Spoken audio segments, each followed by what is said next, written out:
Are we live? Tell me we're live. We are live. Scott and I are both kind of half in, half out of this one, but we've started it anyway. Well, okay, so here's what I'm doing. I don't know how much you can see because I can't see your feed. You can't, Well, I mean, I can't because see you're live. limited to your one tool. Well, yeah, I got the TV in front of me. I'm turning that on, but I'll mute it. Oh, you can't see much of what I'm doing. I'll kind of move it. Okay, so what I'm doing, and I apologize. Let's see if I can elevate that a little bit. What I am doing is putting issue 4 of Heaven's Rejects into a binder. I bought this binder, local art supply place went out of business not long ago, and I bought this from them. It's 11 by 7. I've never had an 11 by 17 portfolio before. I've had bigger, and I've had those Itoya binders, but this is an actual portfolio, and so but I need to buy some more sheets because Heaven's Rejects are 22 pages per issue, and I only have 20 sheets. So some pages will not fit in here. So what I'm going to do, I'm going to a comic convention Saturday, a local one, small one, OFCon. OFCon, classic, arguably the oldest Comic-Con in the country, believe it or not. And I don't believe there will be any publishers. There certainly won't be any big publishers there. But I'm going to take this mostly just because I want to show people that I know. There'll be people that I know. And so what I'm going to do is the story has kind of a prelude. I'm going to put the bulk of the story, which will be the last, 16 pages or so. There's a certain point, I don't know what page, it's probably about page 5. And I'm going to put everything past that point. This is the issue where the girls wreck cross country. Oh yeah, that's very dynamic. Hey, I'll be right back. You'll know when I get back. Anyway, so I'm gonna put that in there, and I'm gonna put a few extra pages. I'm gonna do these. I've been working on these pages. I'm gonna put those in there, even though they're not gonna be published. But ultimately, I'm gonna put all 4 issues of Heaven's Rejects in here so that I have them in a nice binder. So I don't get damaged or whatever. You never know.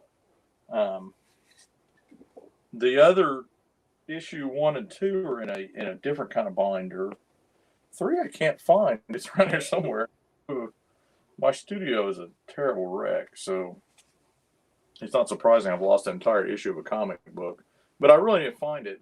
Ideally, what I do is find it and buy some more pages and put it in here. I'd like to get all 4 issues in here. I don't know if this will hold all 4 issues worth. I think it will, but this is going to be pretty thick when I get done with it because these pages. Well, this is on good Bristol board. My other thing wasn't on good Bristol board, but anyway, like this page, it's like the Ghost Samurai. I have not got the colors. Had to go grab some tools. Go ahead. Did you grab some tell tools? Everybody about your OFCon prep? Well, I just told them my idea is I'm going to take these to show to some, because some of my friends are going to be there that I don't see very often. So I'll show them what I've been up to. If it doesn't rain, if staying home. Well, what's great is, people are hearing the words, you're going to a Comic-Con. And that's pretty cool, considering that. Not to go. Yeah, it's been a while. Well, you could go. I mean. Oh, I should go. Well, I'm just saying you can go. I'm not saying you should or shouldn't. That's okay. But I was going to say I thought, I wonder why I should go. What? I was just thinking to myself, I wonder why I should go. So I was waiting for the answer to that mystery. Oh, you didn't find it, did you?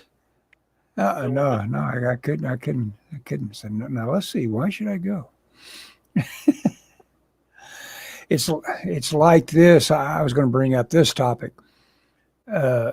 and it'll be this would be interesting to talk with the guys that we do know there. That's a reason to go. It's because people are there. It's a social thing, and that's one reason to go, and a good reason, maybe the best. But one of the reasons to go is to talk up, except I don't know enough about it. Mike Miller has become, again, the evangelist for something I didn't know about until he got started on it. And I remember the thing, of course, this was big news, these non-fungible tokens. Yeah. That guy made $1 million or so on a piece of artwork, which struck me as selling a JPEG for $1 million. But of course, there's more to it than that. You're basically creating something like a Bitcoin. It being artwork just gussies it up. You're willing to pay for it because it has had the function of what makes Bitcoin work, the blockchain, has gone to work on it. So that thing of sending it through a series of computers for confirmation this way and that way. And of course, guess who else is all over it? Now, I don't know if Doug was brought in by Mike. I think he probably was. But Doug, of course. Falling out. Huh? What? Doug and Mike had a falling out. No, I don't think so. Oh, okay. Not as far as I know. No, they're always bringing each other up. I don't know. I don't monitor anybody enough anymore. I have no idea who I've had a falling out with. There are probably people that are never not online that know more about me and my relationship with miscellaneous people than I do. I'm sure of it. Just the fact that I acknowledge like Nasser when he shows up, for all I know, has put me completely on the outs with everybody I used to know. For all I know, because I haven't had updates from anybody. You don't think that includes Doug, though, do you? I don't think so, but I think I heard somebody mention something. Doug had some sort of, but this wouldn't be news to me that Doug had some sort of a down on me notion about me some way or the other. I forget what it might involve.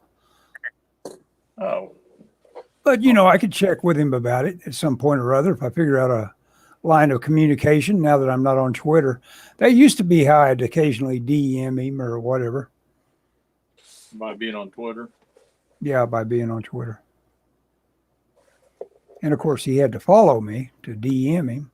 Right. Well, I could probably get away with being a guy on the I probably ought to start some sort of phony little Twitter account just so I could DM people and stuff.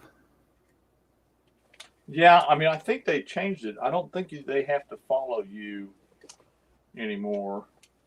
Yeah, it just depends. Your settings probably dictate whether or not you receive DMs.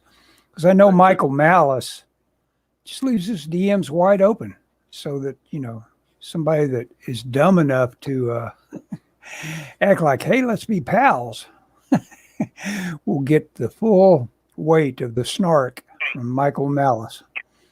Okay, so here's what I'm doing. Okay.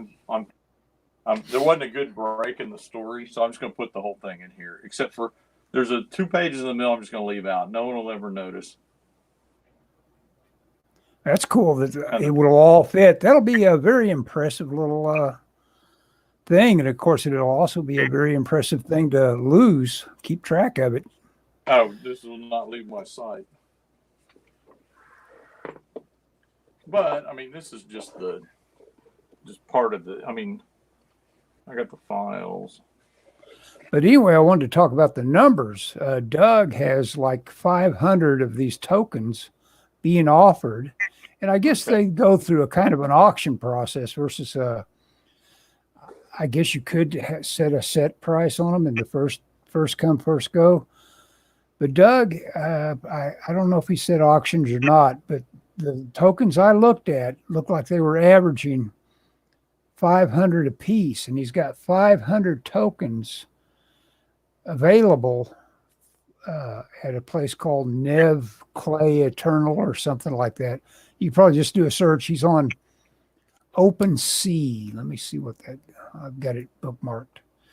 Doug to Naples Eternal Clay collection on OpenSea, which is a place where you use your wallet to create NFTs and offer them. Okay.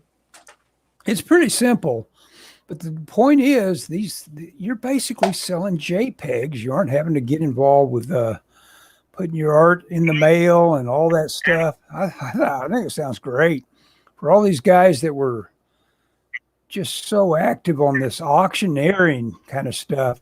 This must seem like a dream come true. I know it does, seems to Mike Miller. I think they're all doing really well with it.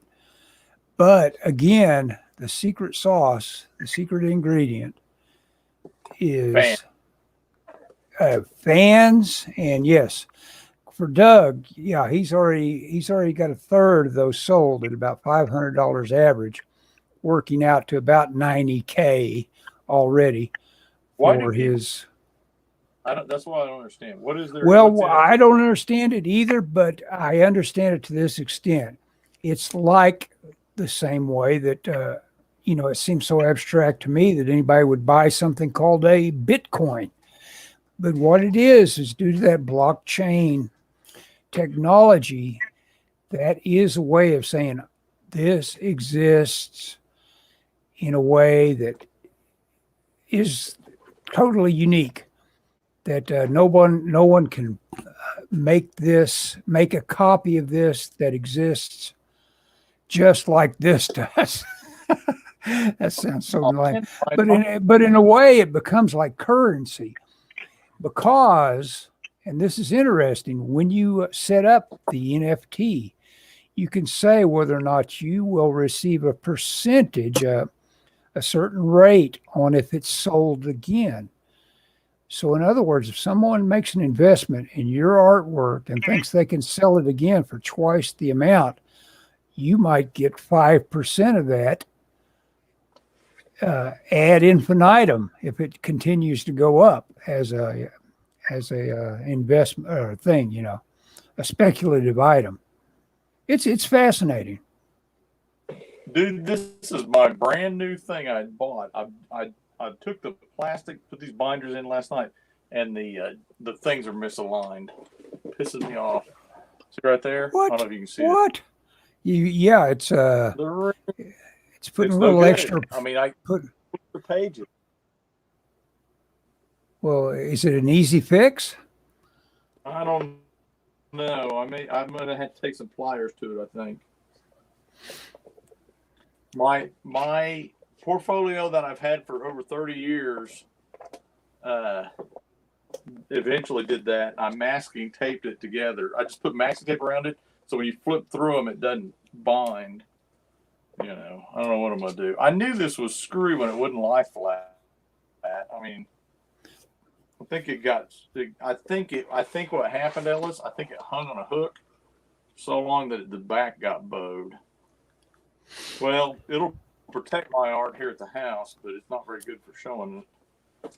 Anyway, well, that sucks. That is a shame. Well, what was go start paging through it and show me what the flaw is you think that will happen when you start trying to show it. Do I? Show me this flaw that occurs. Oh, okay.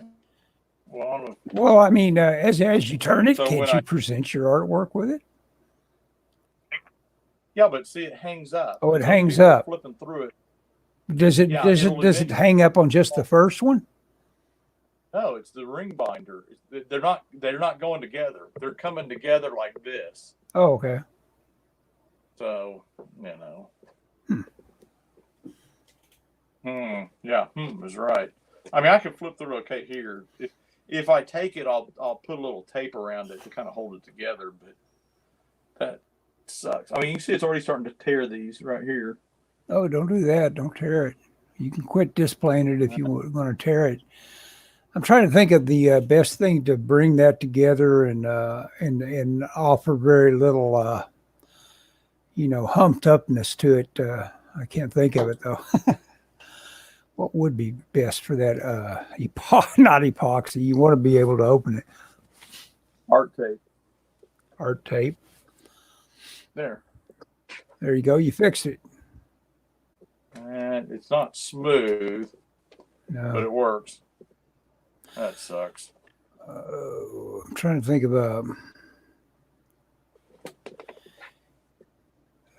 like some of that.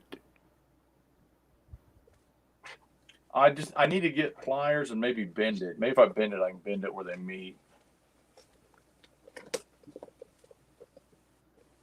Yeah, I'm trying to think of something mechanically that just goes. So I got a call. You did get a call.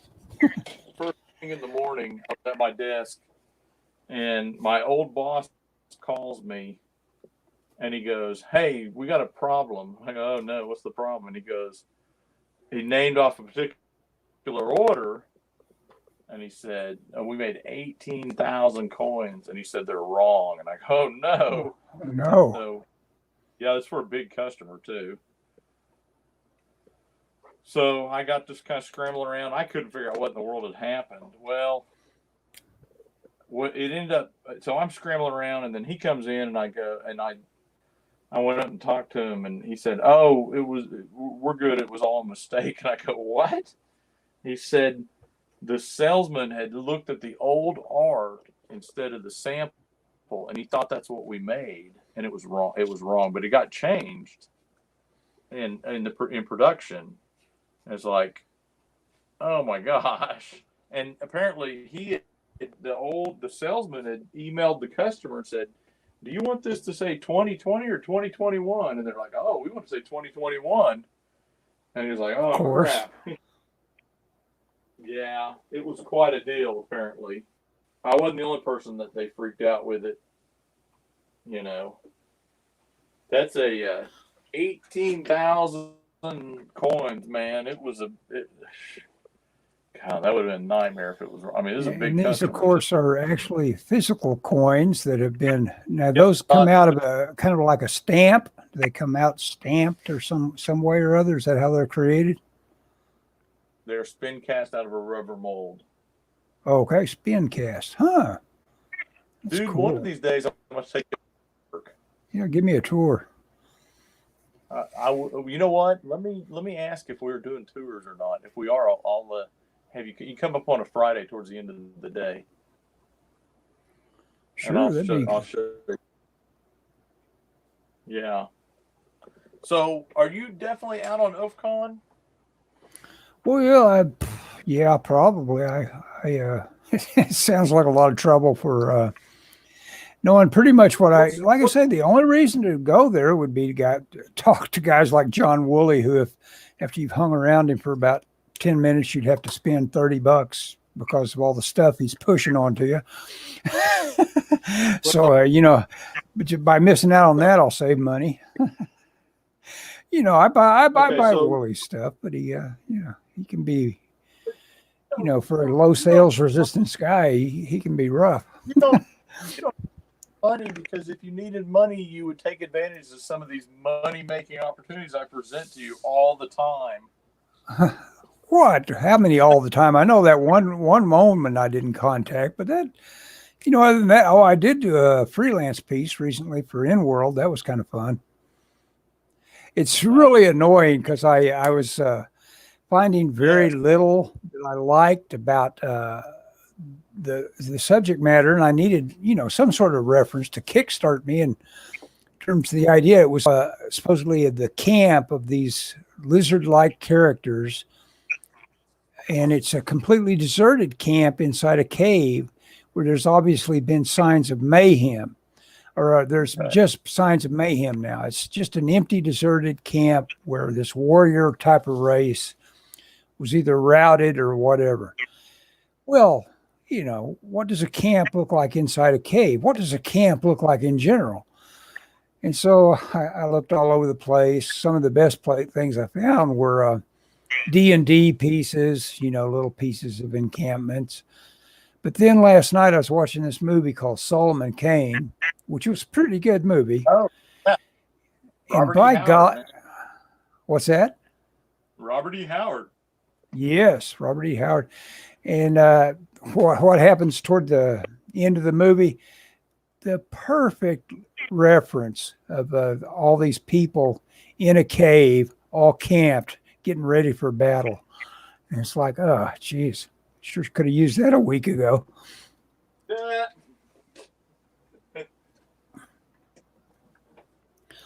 But it had all the little details and details that having left them out seems stupid.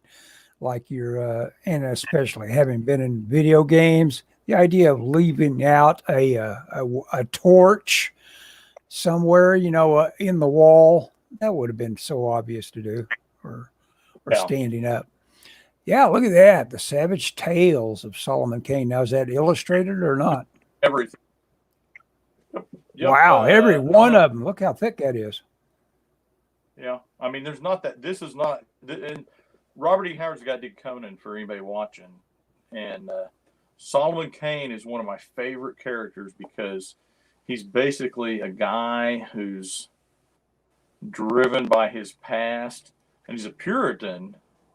And I mean, this book is great. Now I have another book somewhere that I had when I was a kid. That's a paperback of Solomon Kane, and it doesn't. I don't think it has all these in it, but it's got most of them. But yeah, this is great. The movie was okay.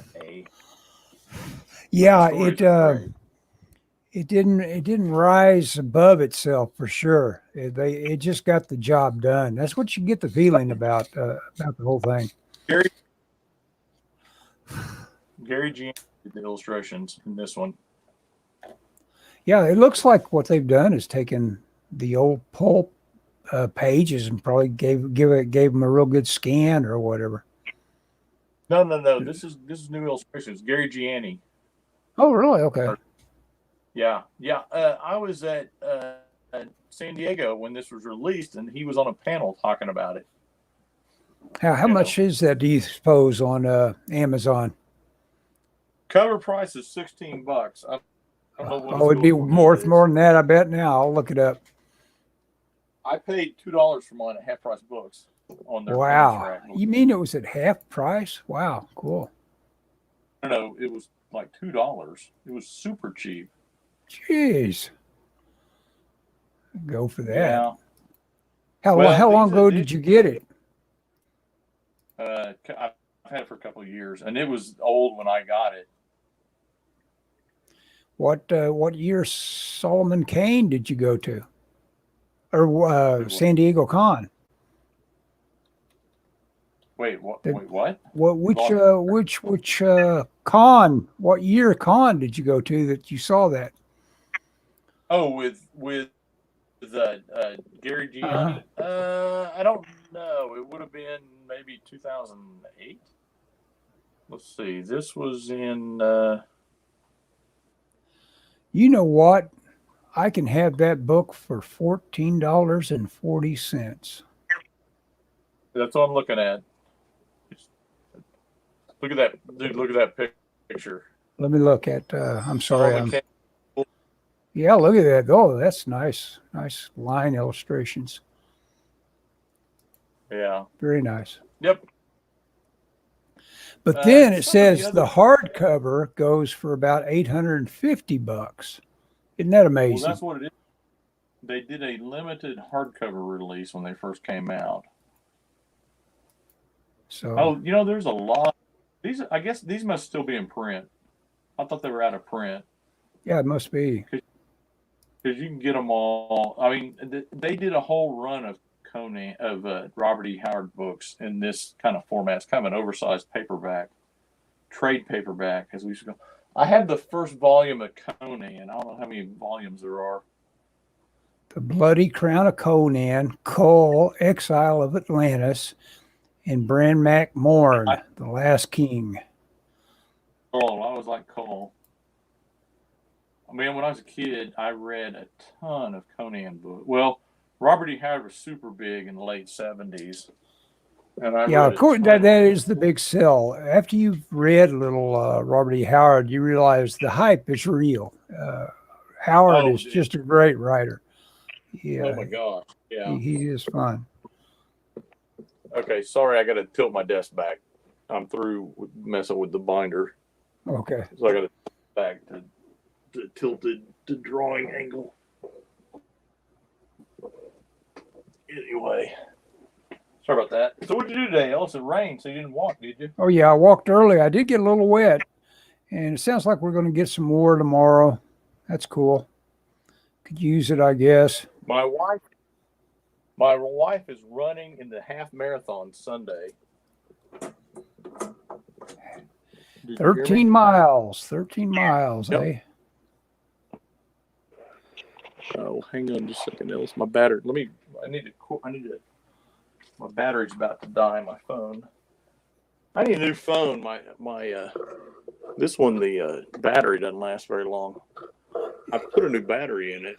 I discovered my Apple Pencil was dead. I had to charge it up a little bit, even though that was something that I didn't decide to hang with. I was going to draw on my iPad tonight, but I was kind of surprised to find that they just, they die, and of course they would. I mean, they're just sitting there doing whatever they'd ordinarily be doing, whether you pick it up or not. So, Discharging. Yeah, there's no way to deactivate its cycle, I guess it goes through. If you Yeah. decide OFCON, let me know. Oh, We okay. can swing by up. Oh, you say we? Who's going with you? Dave. Dave is going with me. Yeah, Dave is a good patron of the arts. He'll find somebody drawing at a table, and he'll buy your artwork. I don't know if he buys too much original art, but he definitely will buy your. You got a comic book, he'll buy it. Oh, he will. Maybe. Yeah.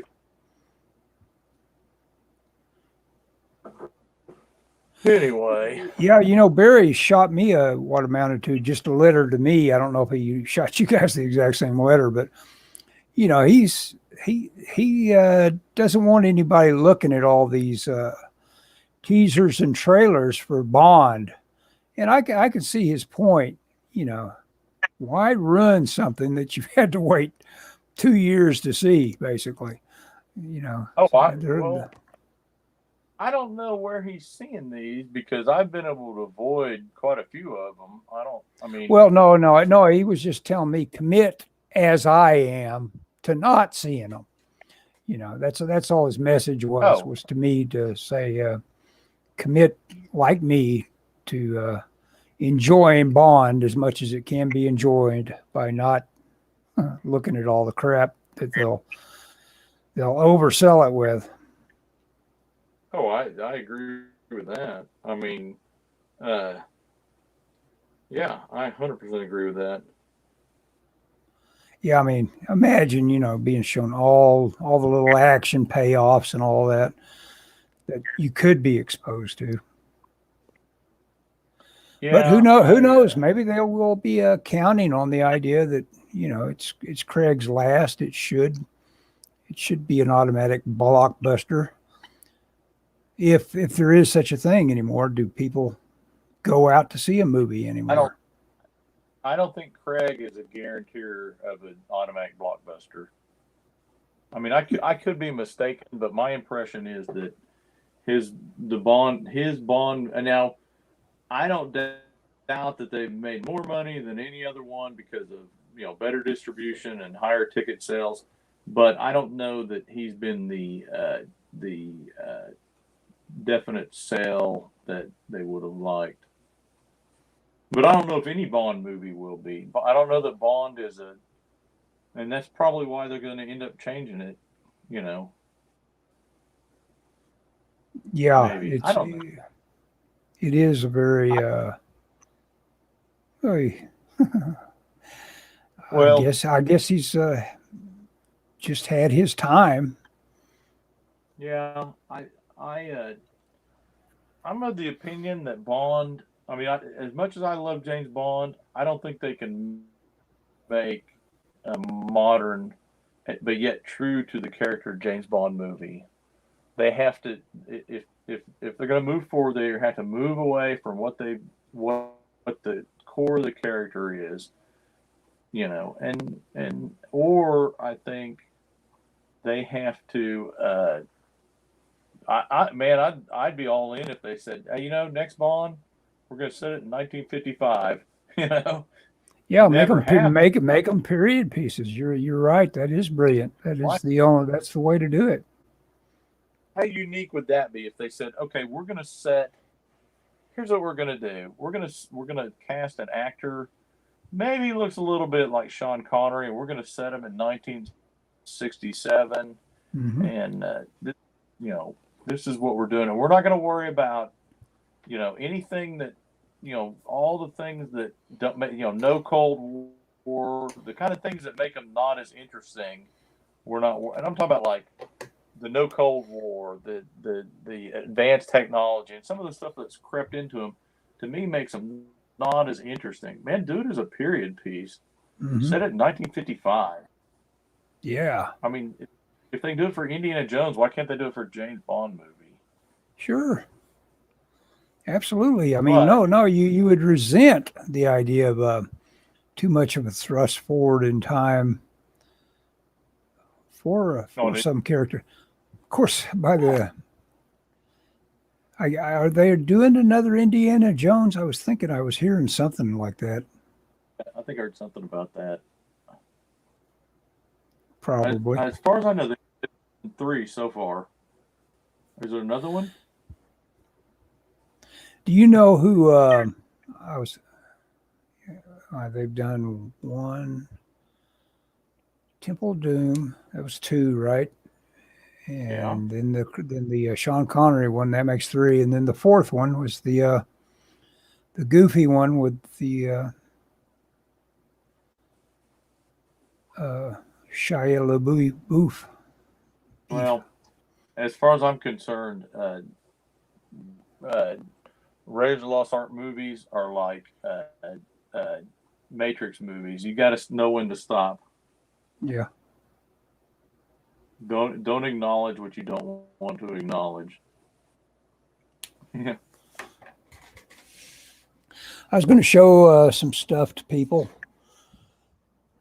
This is an interesting thing called Rabbit Skin. It's a novel I'm exactly halfway through right at the moment.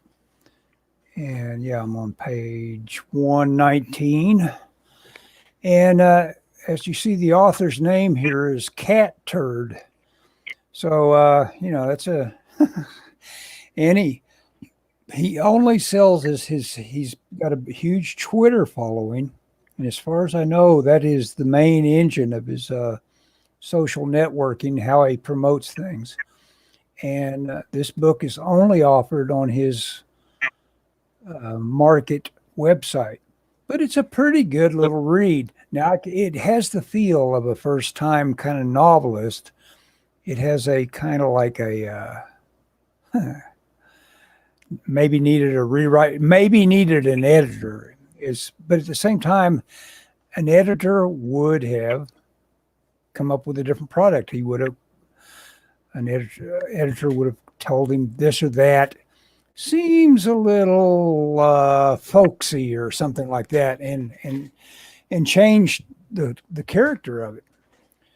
So, but that's what I'm reading right now. And then I got this as my backup book when that one runs out.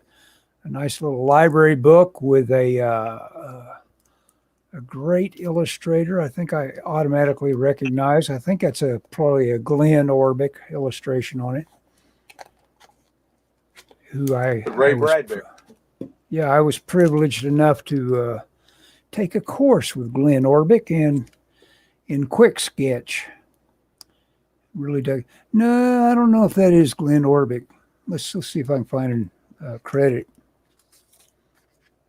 But anyway, yeah, this is all those stories that you read in EC Comics that EC Comics tried to get away with real early. They tried to rip off a Bradbury story without acknowledging him. He got with them and didn't threaten them or anything. He just embarrassed them a little bit. And so from then on, they always credited that they were coming off of a Bradbury story. But they've got a lot of them. The Small Assassin, that was an EC comic book. Oh, really? Yeah. I was looking at the Bradbury book the other day of mine here that has that in it. Yeah. Basically the doctor's going to kill the baby with a scalpel at the end of it. Oh, sorry, spoiler alert. The Screaming Woman had a version of that. I believe William Castle made a movie of that. And, there's a lot of stuff in here. So died Ria Buchinska. And that's the very famous Alfred Hitchcock, where a woman follows and is fascinated by a ventriloquist. And of course, it turns out the dummy is actually in charge of a life-sized man on stage. So, and the fruit at the bottom of the bowl, that was an EC comic. There's probably several of them in here that are. It'll be fun, and looking forward to reading. Oh yeah, I was looking for a credit over the cover. Yeah, let's see if I can find it. Design direction by Max Phillips. Cover painting by Paul Mann. Okay, I called it wrong. It has the kind of throwback look that Orbic did for several of his hard case crime stories. So that's my reading material. And then the only other thing I wanted to show was this. I've got a lay-in here where I used some pins that didn't cover up with yellow ochre. The pen came right through. Well, I bought this new Pitt pen, which has actually got India ink in it. Well, India ink, I laid down a bunch of semicircles here in this area, and those aren't coming up.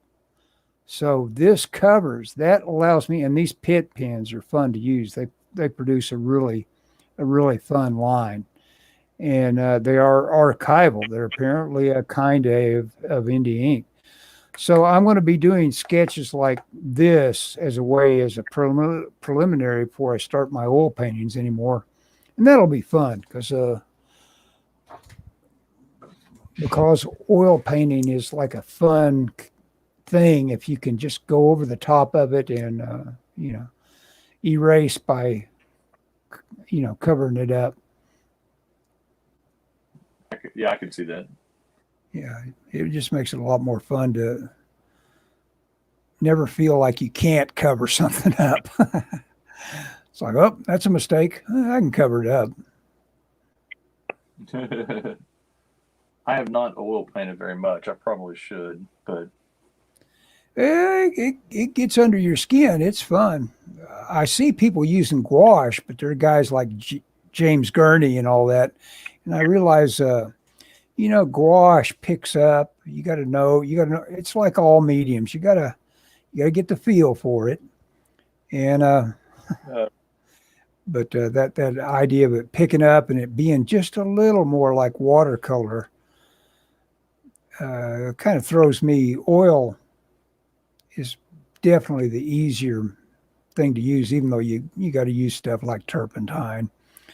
But that's about it. I mean, you're ready to paint with oil if you've got the painting, if you got the brushes and the paint and a little terp or mineral spirits. I think that's what everybody uses anymore because nobody wants to be smelling turpentine.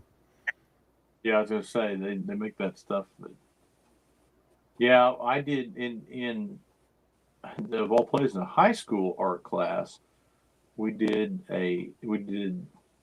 painting, and we did different stuff every semester. And I did a couple oil paintings. They were all terrible, but it had as much to do with impatience, and which I'm always Oh, impatient. no, oil painting will drive you crazy in terms of like, as a guy that just draws and is trying to get used to the medium, you'll pick it up. You won't understand that this will happen when you set your brush down in something wet. And, so there's a lot of different ways that it sabotages having a good time with it. You got to get an understanding of it before you can really start to have much of a good time with it. Yeah, I can see that. Yeah, well, and I did some like pictures of cars and stuff, so it was subject matter that's probably a little more advanced than my Yeah, skill you, you level. were you were trying to do something hard edged and Yeah, at the time I probably couldn't draw a decent car, much less paint one. But I was obsessed with cars in high school, so what's funny about oil paint is like you can think you're just failing in a big way. You'll put that thing aside, and because what a lot of the appeal of oil painting is kind of like it's impressionism. yeah, You'll take it back out and you say, you know what, that kind of looks like what I was trying to do, and then you'll kind of find yourself a little bit thrilled by what got left out, what you have to fill in with your own brain. It's kind of neat that way. And of course, people that are really good at it understand that, and right off the bat, they're leaving out about half of what somebody else would put in, oh yeah. I mean, or look at Frazetta, think they're going man. to be able to put in. Yeah, exactly. No, exactly like a Frazetta. Oh, I sure wish there was a YouTube video of somebody that painted just like Frazetta that had done the forensics on exactly how he worked. I'd watch that channel. What's his face? Our buddy Mike Hoffman. Mike Hoffman does something that is interesting to watch, and I have learned by watching him. But he is a guy that it surprised me. I thought he was going to be almost strictly an oil guy. He is Yeah, an acrylic. He's an acrylic guy, almost completely, which surprises me. He's yeah. just so good at College. laying washes in that it gives you a Frazetta vibe without being oil.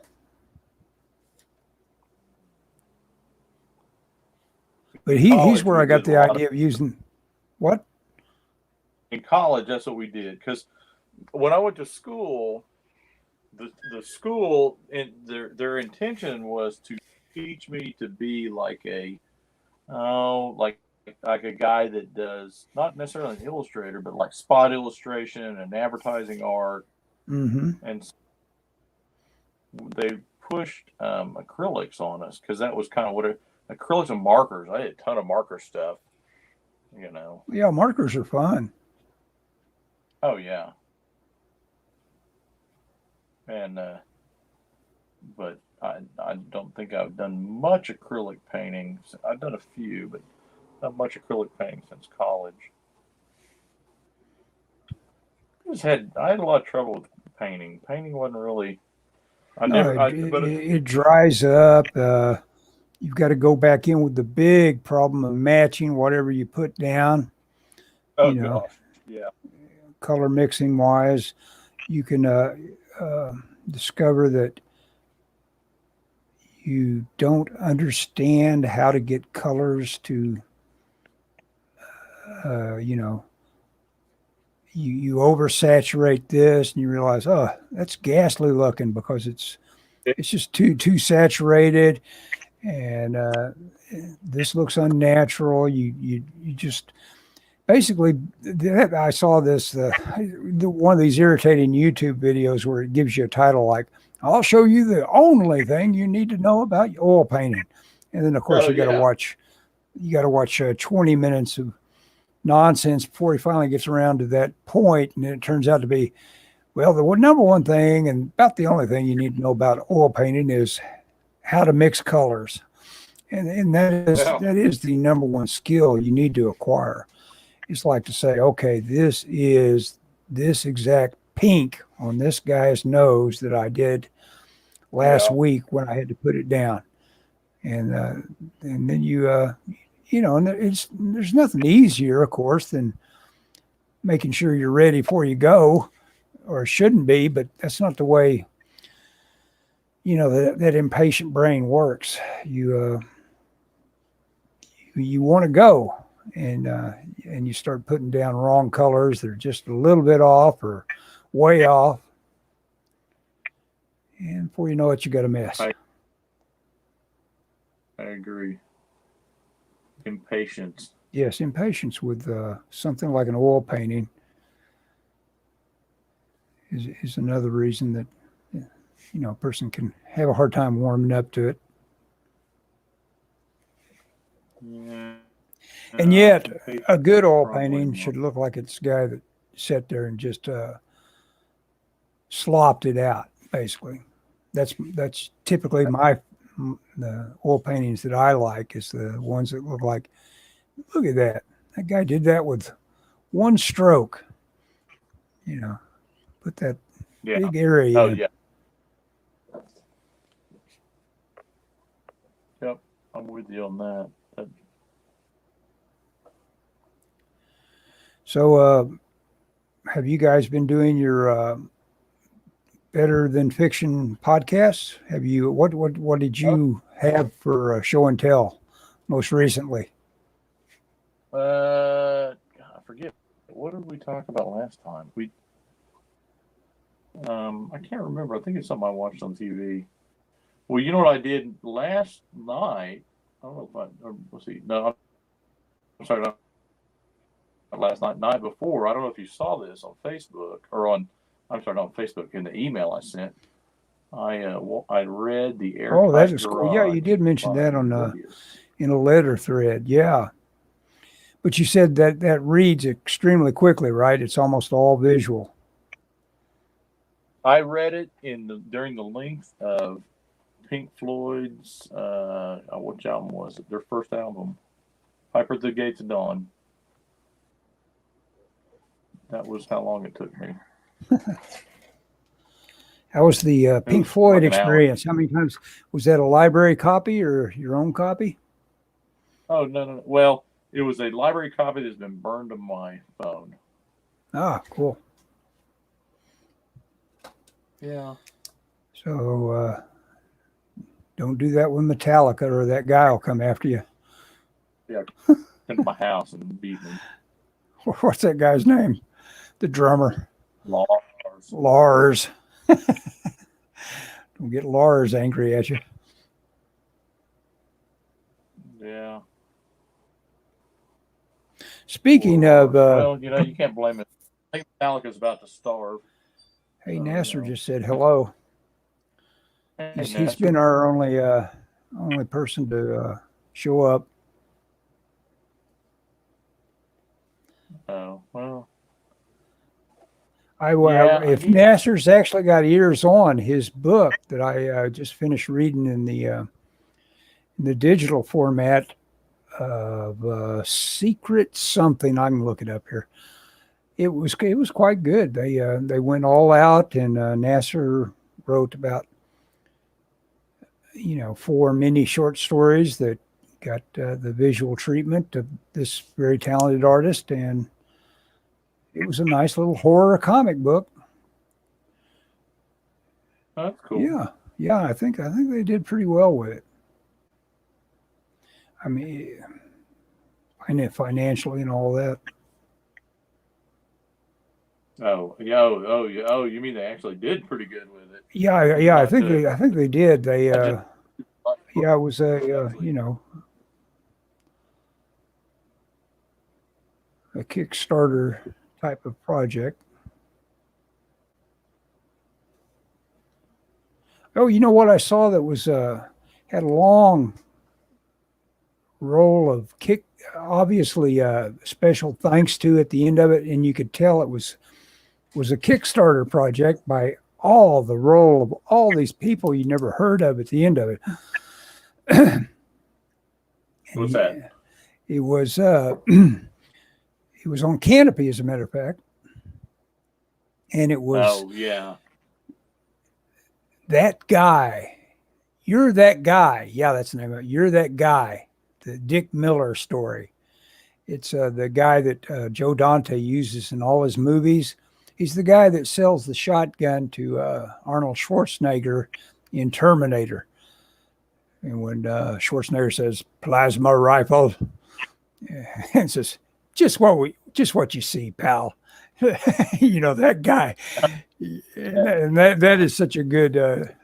I'm surprised they didn't show that little clip of him saying that, because that was just perfect. Miller, I wouldn't be surprised if he improv that one. Just what you see, pal.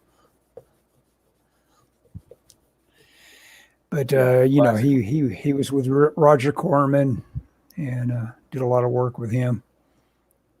But it was a great little documentary. It made you, and of course he's just recently dead. I'm going to look him up, see how long he's been dead. Not long, because I remember Joe Dante, of course, coming on Twitter and talking about his friend Dick Miller. His height was 5'5". Oh yeah, short dude. Yep.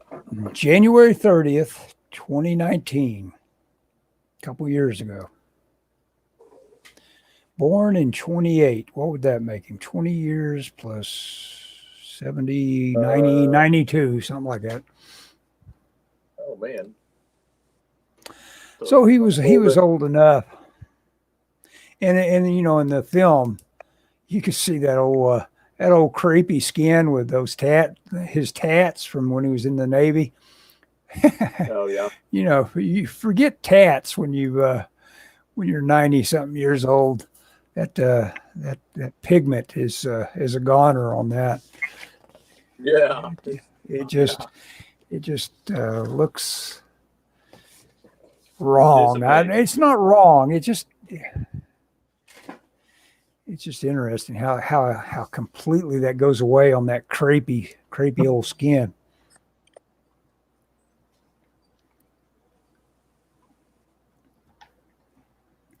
If you had tattoo removal at that age, it would take your skin off, basically. It's basically a part of you. Yeah, I think at that point it's like, okay, dude. Yeah, too late. Sorry, you gotta live with your 30s forever. And of course, he had really, really fun, bad tattoos on him. You know, he had a naked lady on one shoulder that went down to his bicep.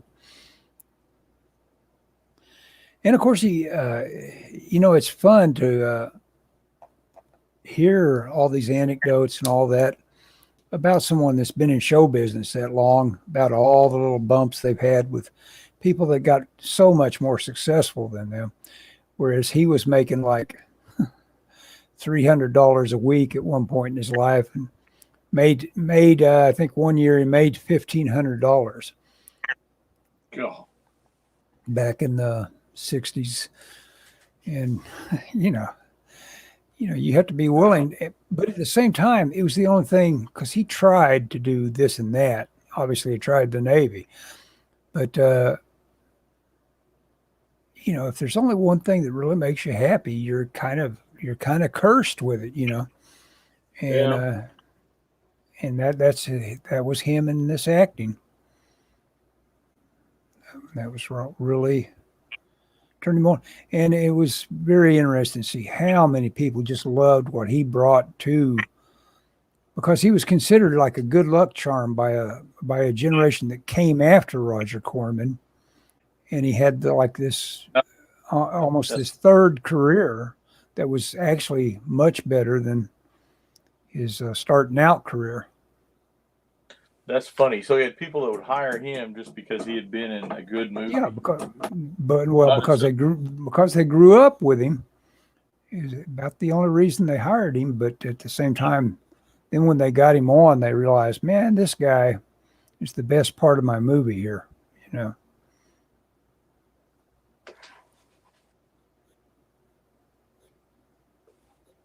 That'd be a kick in the teeth, man. You know. Yeah. But at least you got him in your movie. What if you didn't have him and you thought, boy, it'd be great if he was in my movie? Well, Joe Dante used him in Burbs and Piranha and just all his movies. He always had a place for Dick Miller in his movies. Gremlins, he was in that. He was the snowplow driver in Gremlins. Oh, yeah. Mm-hmm. It's funny, in one of those many names that scrolled by at the end of the movie, one of them, special thanks to Phoebe Cates. And it's like, she's just lost among all these, Joe Blows that are going by. And it's like, well, she contributed some money and they made the claim that everybody got their name in the credits. And there she is. With nothing special marking her off. Well, how much did she give? Maybe she doesn't got it coming. No,